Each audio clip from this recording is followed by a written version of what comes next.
여러분 안녕하세요. 네, 반갑습니다. 우리 현장에서 참여하시는 분들과 또 우리 줌으로 참여하시는 모든 우리 성도님 진심으로 환영합니다.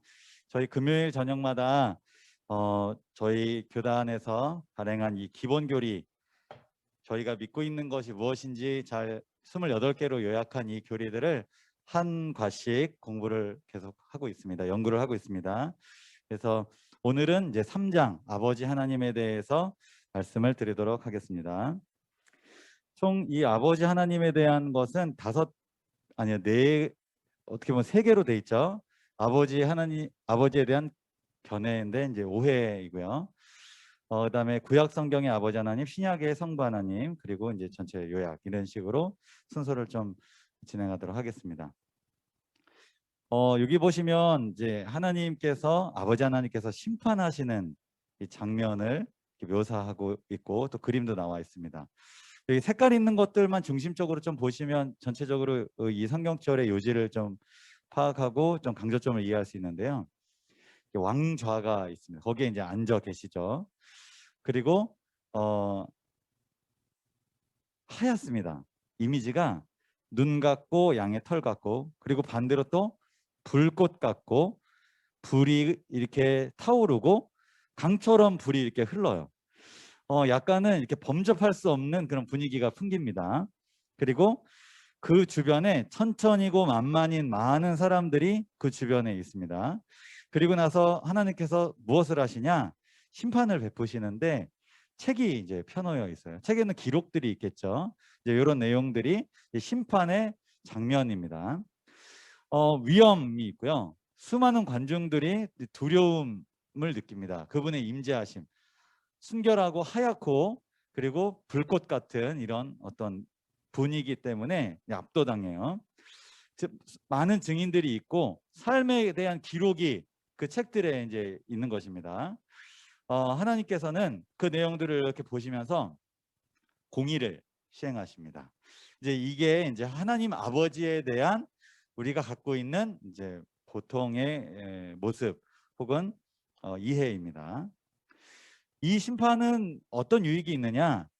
성도들이 이제 원한이 풀립니다. 그리고 나라를 얻어요. 뭔가 억울한 것 같아요. 근데 이것을 이제 풀어주는 공의가 집행되는 거, 그리고 이게 얼마나 공정하냐면 이 심판을 통해서 많은 우주의 모든 존재들이 정말 옳은 결정이십니다. 그리고 정말 하나님 공의로우십니다. 공정하십니다. 이런 이야기들이 온 우주에 이제 퍼지게 된다는 겁니다. 그런데 이런 내용들이 분명히 있음에도 불구하고 이 아버지 하나님에 대한 사람들의 견해, 이제 오해라고 제가 부차적인 설명을 드렸는데요. 이렇게 많이 오해하고 있다라는 내용이죠. 이 세상과 전적으로 동떨어져 계시다. 관여하지 않는다는 거죠. 부재 중인 지주, 부동의 원동자, 그 자세한 뜻은 또 괄호 안에 넣어놨습니다. 복수의 하나님, 그리고 완벽한 행위만을 요구하는 엄격한 하나님, 사랑의 하나님과 전적으로 대조되는 하나님. 이렇게 사람들이 이제 이해하고 있다라는 거죠. 여러분들은 하나님에 대해서 어떤 견해를 가지고 계시는지요? 이따가 또 틴스 시간에 이런 얘기들 같이 나누시면 좀 좋을 것 같습니다. 구약 성경에는 아버지 하나님에 대해서 어떻게 묘사하고 있는지 성경을 통해서 좀 확인해 보려고 합니다. 왜냐하면 저희가 성경에 나온 것이 하나님을 보여주고 있잖아요. 계시하고 있잖아요. 그래서 성경을 근거로 하나님을 이해하고 좀 살펴보도록 하겠습니다. 구약 성경은 아버지 하나님을 인자하신 하나님으로 묘사하고 있는데 이 빨간색 글씨를 보면 자비롭고 은혜롭고 노하기를 더디하고 인자와 진실이 많다라고 표현을 했는데, 인자를 천대까지 베풀며 악과 과실과 죄를 용서하세요. 여기까지는 참 좋죠. 진짜 말 그대로 인자하세요. 그런데 초록색 글씨 보시면 벌을 면제하지는 아니하고 아버지의 악행을 자손 3, 4대까지 보응하리라. 죄인인 우리가 이 글을 읽을 때 약간은 좀 부담스럽고 좀 무서운 느낌이 아니될 수 없습니다. 자, 그런데 여기에 대한 설명이 있는데요. 맹목적으로 용서하는 것이 인자가 아니다라는 거죠. 그냥 다 봐주고 다 용서해 주는 게 인자가 아니다라는 거죠. 공의의 원칙에 따라서 인도되는 것이 인자다. 제가 하나 예를 좀 들어보려고 합니다. 저희 아이들에게 가장 사랑하는 사람이 누구냐 이렇게 물어보면 저희 아이들이 누구라고 대답할까요? 자, 제 질문 이해되시죠? 다시 해볼게요. 저희 아이들에게 너희가 가장 사랑하는 사람은 누구니? 라고 물어보면 저희 아이들은 뭐라고 대답할까요? 엄마. 어, 제가 어디서 이런 대답을 배웠나라고 살짝 놀라는데요. 물어보는 사람마다 바뀝니다. 그 사람이라고 얘기를 해요. 그래서 와, 저보다 사회생활을 참 잘할 것 같다 이런 생각이 들어서 좀 뿌듯하기도 하고 좀 놀라기도 합니다. 어디서 배웠는지. 그런데 제가 생각하기에는 할머니를 가장 사랑하는 것 같이 느껴져요. 그냥 할머니 오시면 저는 쳐다보지도 않거든요. 손주들에게 정말 할머니가 잘해주십니다. 가끔 장모님께서 저희 집에 올라오셔서 이렇게 일주일 정도 머물다 가십니다. 그런데 저희 아이들이 이제 시간이 할머니 오시고 나면 점점점 풀어지는 것을 봐요. 풀어진다는 게 뭐냐면 그러니까 해야 되는 것들을 안 해요. 공부도 안 하고 혹은 PT도 안 하고 이렇게 할머니랑 같이 뭔가 놀고 이렇게 마치 방학이 온 것처럼 그렇게 또 그리고 작은 것에도 때를 쓰고 말을 이렇게 통제에 잘 안 따르는 통제라는 단어가 좀 거친 단어긴 하지만 이렇게 말을 잘 안 들어요. 막 풀어지고 할머니한테 딱 이렇게 안기려고만 하고 할머니 품에서 응석을 부리는 것 같습니다. 그렇게 이제 할머니 장모님이 일주일 동안 계시다가 이제 돌아가시면 집으로 돌아가시면 저희 아이들은 다시 일상생활에 적응을 해야 되죠. 그 일상생활이란 부모의 현실적인 사랑에 적응을 하는 건데요. 일단 저는 좀 뭐 냉철하게 봤을 때 장모님처럼 이 할머니처럼 다 받아주는 다 주는 그런 사랑은 저에게는 좀 부족한 것 같아요. 근데 저는 저에게 많이 있는 게 뭐냐면 원칙을 세우고 그 안에서 자유를 누리게 해주는 그런 사랑은 저에게는 네 아까 그 사랑보다는 좀 많이 있는 것 같습니다. 이제 조금만 더 크면 원칙을 변경해야 될 때도 오지 않을까 그런 생각을 하게 됩니다. 그리고 원칙의 소용이 없이 본인 선택에 따라서 할 수 있는 때가 분명히 오지 않을까 그런 생각을 합니다. 그 전까지는 제가 원칙을 잘 설명해 주고 그 원칙 안에 순종하는 것이 정말 너에게 유익이고 마땅하다는 것을 제가 계속 가르쳐 주려고 노력을 하고 있습니다. 제가 이 얘기를 왜 했냐면 모세가 하나님께 주의 영광을 보여달라고 그렇게 요청을 했어요. 하나님께서 그러자 이렇게 이야기하셨죠. 인자를 천대까지 베풀며 악과 가실과 죄를 용서하리라. 그러나 벌을 면제하진 아니하고 아버지의 악행을 자손 3, 4대까지 보응하리라. 인자라는 속성은 다 받아주는 게 아니라 원칙을 세우고 그 안에서 자유를 누리게 해주지만 그 원칙을 벗어났을 때 그에 합당한 결과들을 받아들이게 하는 것. 훈육 혹은 지도 이런 부분들이 그 안에 들어가고 때로는 그것이 자녀 입장에서는 혼나는 거 혹은 협박당하는 거 혹은 무서움이라고 느껴질 수도 있겠죠. 10계명 지켜야 할 반드시 지켜야 할 것들을 원칙을 세우고 그 안에 누릴 때 자유를 누리고 그걸 벗어났을 때 심판 혹은 적절한 그에 따르는 결과들을 우리가 받아들이는 것은 이게 하나님이 인자의 속성 안에 그게 들어간다라는 거죠. 이번에는 구약 성경에서는 언약의 하나님을 또 설명하고 있는데요. 여기 보면 하나님께서 우리와 언약을 세우십니다. 약속을 하시는데요. 무슨 약속을 하냐? 이제 다시는 물로 이 세상을 멸망시키지 않을 것이다. 홍수는 전 세계적 홍수는 이제는 안 할 거야 라고 약속을 하십니다. 왜 이런 약속을 하셨을까요? 홍수 후에 이 기후 조건이 완전히 바뀌었죠. 예전에는 비가 안 내리고 땅을 이렇게 이슬이 이렇게 적셔서 수분을 이제 공급을 해줬는데 이제 비가 내리기 시작했습니다. 위에 있는 물이 아래로 떨어져서 이제 지구가 전체적으로 기후가 바뀌었죠. 그래서 비가 내리기 시작할 때마다 사람들 마음에 공포심이 들었습니다. 다시 또 홍수가 나타나면 어떡하지? 이제 이런 생각. 그래서 언약의 증거인 무지개를 이제 보여주신 거죠. 당신의 백성들의 일에 관심을 가지고 계신 인격적 사랑의 하나님을 보여줍니다. 약속을 하셨다라는 것, 그리고 우리의 공포심을 없애주시기 위한 하나님의 노력, 그리고 우리의 그 마음을 헤아리시는 하나님의 마음, 이런 것들이 아버지 하나님의 마음이다라는 거죠. 이번에는 구속자 하나님에 대해서 말씀드리겠습니다. 이스라엘 백성이 애굽에서 노예 생활을 하고 있을 때 그들을 이렇게 건져내시죠. 출애굽이라고 하는데, 자,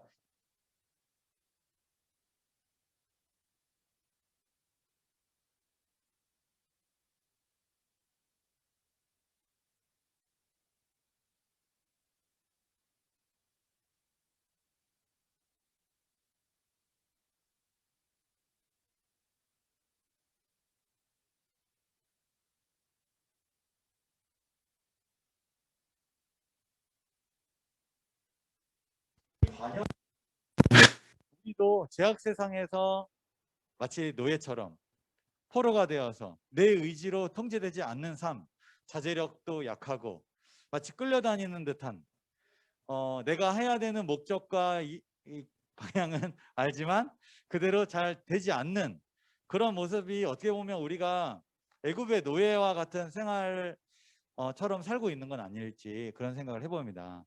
하나님께서는 우리를 건져내시길 원하시는 거죠.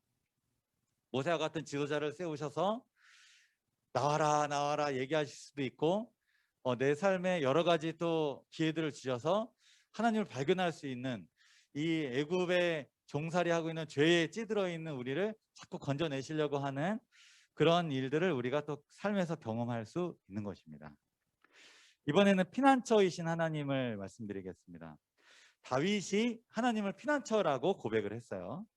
여기 보면 너무너무 멋진 그리고 윤기가 되는 성경절입니다. 한번 이거 두 개 같이 읽어보고 싶네요. 시작. 하나님은 우리의 피난처시오 힘이시니 환난 중에 만날 큰 도움이시라. 백성들아 시시로 그를 의지하고 그의 앞에 마음을 토하라. 하나님은 우리의 피난처시로다. 아멘. 우리가 힘들 때 이 도피성으로 도망갈 수 있습니다. 피난처랑 도피성은 같은 뜻입니다. 도피성이 예전에 어떤 그 성이었는지 간단하게 설명드리면, 이 과실치사, 실수로 사람을 예를 들어 이제 죽였어요. 그런데 이 심판을 받아야 되는데 이 보복을 당할까봐 그 심판받기 전에 막 도망가요. 그래서 이 성에 들어갑니다. 이스라엘 전역에 6개의 도피성이 있었는데 여기 들어가면 건들지를 못했어요. 마찬가지로 심판받기 전까지. 그래서 우리 모두는 억울하고 슬픈 일이 있을 때 하나님을 찾을 수 있습니다. 그분은 우리의 도피성이고 피난처시니까요. 사람들은 여름에 더위를 피해서 시원한 계곡을 찾아갑니다. 피서라고 하죠. 토끼는 위기의 때를 만나면 굴 속으로 피난처를 찾아 몸을 숨깁니다. 사슴도 곤란한 위기를 만났을 때 울창한 숲속으로 들어가서 몸을 숨깁니다. 사람은 병이 들거나 사고가 나거나 약해지면 의사가 있는 병원을 피난처로 삼습니다. 그렇다면 우리 그리스도인들에게 피난처 누구일까요? 바로 아버지 하나님이십니다. 우리는 우리가 감당할 수 없는 사건이 우리에게 이르러 올 때, 그런 환경에 처할 때 낙심하는 것 대신에 아버지 하나님을 피난처로 삼아서 이길 힘을 얻을 수 있고 거기서 쉴 수 있습니다. 우리의 문제를 가지고 아버지 하나님께 나아가는 저와 여러분이 되기를 간절히 바랍니다. 이번엔 용서하시는 하나님입니다. 다윗이 간음과 살인죄를 이제 범한 후에 하나님께 열렬하게 간구했어요. 용서해 달라고, 은혜를 베풀어 달라고, 많은 긍휼을 따라 내 죄악을 지워 달라고.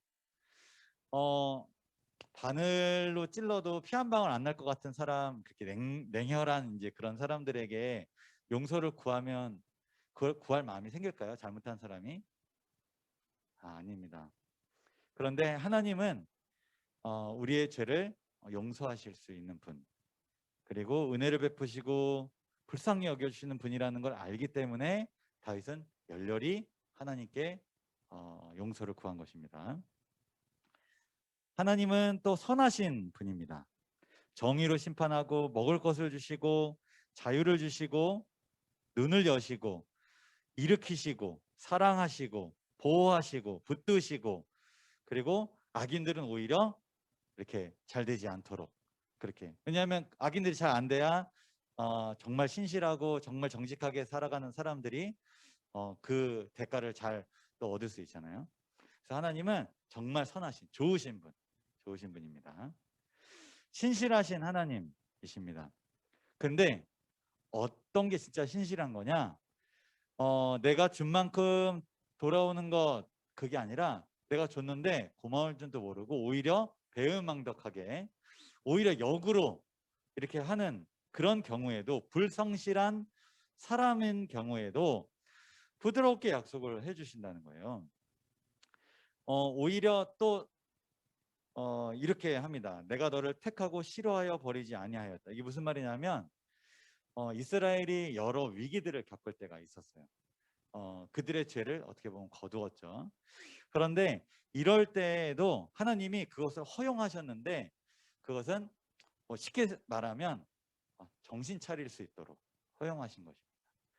그 선택이 계속 반복됐을 때 더 큰 위기와 멸망이 이제 있으니까 그 전에 감당할 수 있는 시험들은 허용하시는 겁니다. 근데 그것들을 허용하시지 않으면 이래도 되나 보다 라고 하기 때문에 하나님께서 계속 허용을 해주시는 겁니다. 두려워하지 말라, 내가 너와 함께 하겠다. 놀라지 말라, 나는 내 하나님이 되겠다. 내가 너를 굳세게 하겠다. 참으로 너를 도와주겠다.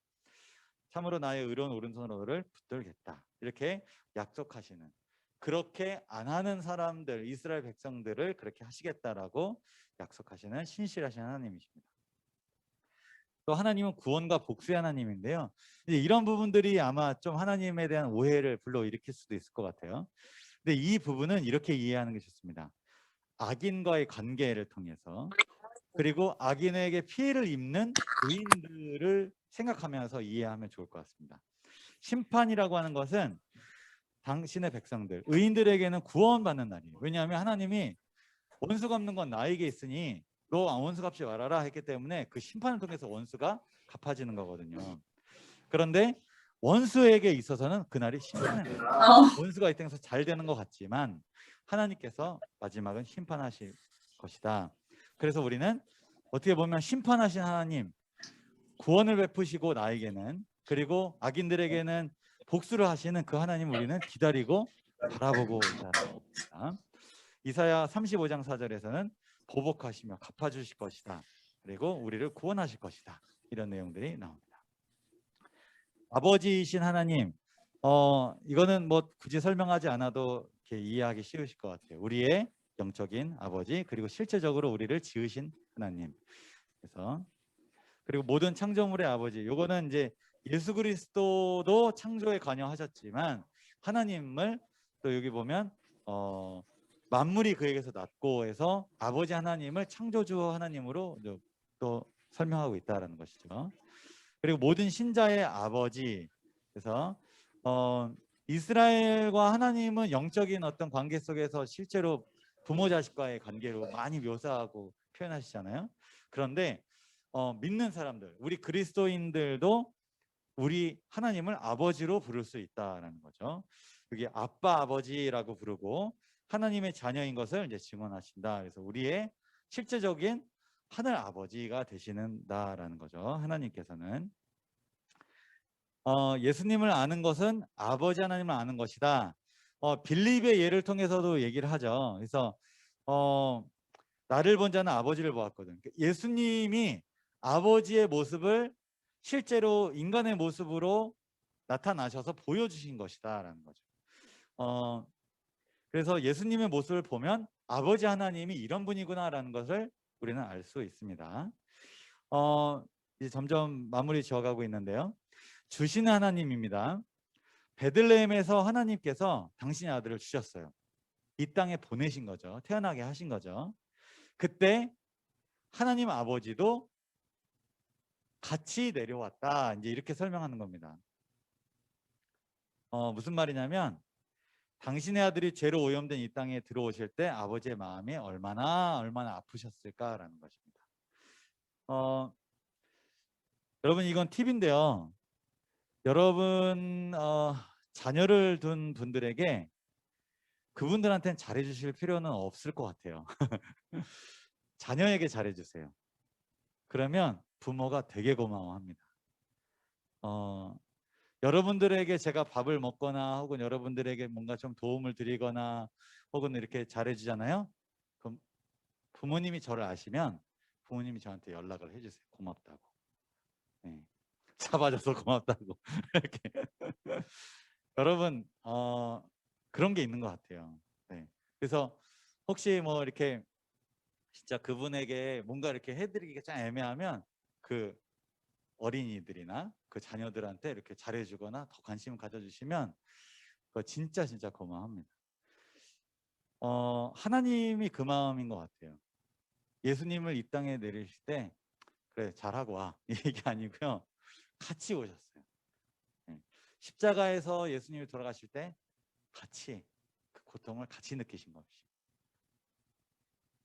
사랑의 하나님, 예수님이 좋아하셨던 주제가 아버지의 하나님의 자비하심과 충만한 사랑이었다고 그래요. 그래서 여기 보면 아버지의 자비로우심 그리고 인자하심에 대해서도 예수님께서 이야기하셨다는 것입니다. 또한 예수님이 이런 모본이나 여러 가지 치유 사역 혹은 봉사 그리고 말씀 가르치심 그리고 사람들 사이에서 이렇게 행하셨던 모든 움직임들이 아버지 하나님이 이런 분이라는 걸 보여주고 있어요. 몸을 굽혀 당신을 배반한 자의 발을 씻기셨죠. 굶주린 자를 먹이셨습니다. 이게 다 똑같아요. 네, 아버지 하나님의 마음이기도 하고 또 우리의 굶주린 어떤 심령을 또 하나님이 채워주실 수 있는 분이고요. 기먹고 말 더듬는 자를 고쳐주셨습니다. 중풍병자를 일으키셨고 나병한 자를 고치셨습니다. 죽은 자를 일으키셨고 죄인들을 용서하셨습니다. 그리고 이 마귀 자녀들이 이렇게 여기 지금 귀신 들렸는데 이 마귀를 내쫓으셨고요. 사람들 사이에 섞이셨습니다. 이렇게 큰 나무처럼 탁 서 있는 게 아니라 이렇게 이 백성들과 어울리고 그들의 필요를 채워주시고 같이 섞이셔서 우리 가운데 하나가 되신 하늘의 진리를 가르치셨고요.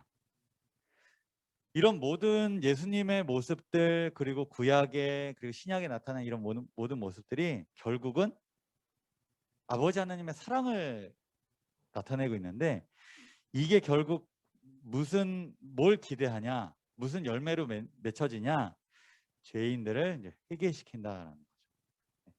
사랑이 아니면 회개가 안 일어나죠. 네. 근데 이러한 사랑을 통해서 죄인들이 깨닫고 돌아오기를 하나님은 바라신다라는 것입니다. 오늘 모든 이 내용을 이제 요약하겠습니다. 아버지 하나님에 대해서 말씀드렸는데요. 그분은 창조주이시고 근원이시고 유지자이시고 통치자이십니다. 그리고 그분의 성격이나 품성은 공의롭고 거룩하며 자비롭고 인자하며 노하기를 더디하며 변함없는 사랑과 진실하심이 한량없는 분입니다. 그리고 성자와 성령 안에 드러난 성질과 능력이 아버지에 관한 계시입니다. 그래서 하나님에 대해서 우리가 잘 모르는 것은 성자와 성령의 사역을 통해서 하나님 아버지도 이러한 마음과 이러한 생각과 또 이러한 뜻을 우리에게 갖고 계시는구나. 그분의 품성은 이렇구나 라고 똑같이 이해하실 수 있다는 것이죠. 네, 오늘 아버지 하나님에 대해서 이렇게 쭉 나눠봤는데요. 구약도 살펴보고 신약도 살펴보고 그리고 우리가 가졌던 오해들도 살펴보았습니다. 또 팀스를 통해서도 여러분들 아버지 하나님에 대해서 어떻게 생각하시는지 좀 이야기들을 나눠보면 좋을 것 같고요. 팀스 주제 3가지 말씀드립니다. 당신은 아버지 하나님을 어떤 분이라고 생각하나요? 여기에는 뭐 성경에 있는 내용도 좋고요. 여러분이 가지신 생각도 좋고 혹 오해도 좋습니다. 그리고 두 번째, 당신에게 고난이나 어려움이 밀려올 때 무엇 또는 누구를 피난처로 삼나요? 뭐 스트레스 해소법이라고도 이렇게 말을 할 수 있겠는데요. 여러분만의 어떤 그런 돌파구, 그런 것들, 노하우, 그런 것들도 좀 나눠보면 좋겠습니다. 당신은 예수 그리스도께서 이 땅에 보이셨던 모습, 뭐 이런 모습들 쭉 아까 사진으로 많이 보셨는데, 이런 모습 가운데 어떤 모습을 가장 좋아하는지, 그것이 아버지 하나님을 나타내고 있으니까, 예수님이 가장 우리가 이해하기 쉽게 인간의 모습으로 많이 보여주셨잖아요. 그런 것 중에 어떤 모습이 가장 나에게 좋은지, 매력을 느끼는지, 그런 부분들도 얘기하면 좋겠습니다. 제가 기도하고 오늘 예배를 마치도록 하겠습니다. 아버지 하나님, 하나님의 사랑을 더 많이 느끼고 깨닫게 도와주시옵소서. 어, 천연계를 통해서, 성경을 통해서, 예수 그리스도와 성령의 사역을 통해서, 또 삶과 봉사를 통해서 우리 아버지 하나님의 사랑을 발견합니다. 하나님, 그 사랑을 알고 다른 사람에게도 전하고, 그 사랑 때문에 행복하고, 그 행복이 다른 사람에게도 매력을 주는 그런 경험을 우리 모두가 할 수 있게 도와주시옵소서. 우리 안에 아버지 하나님에 대한 오해가 있거든, 그리고 억측이 있거든, 그런 부분들을 솔직하게 서로 나누고, 또 이야기하면서, 또 기도하면서, 고민하면서 해결함 받고, 아버지 하나님의 그 사랑과 그 뜨거운 우리를 향한 그 마음을 모두 다 깨닫고 감사할 수 있도록 은혜를 베풀어 주옵소서. 예수님의 이름으로 간절히 기도합니다. 아멘.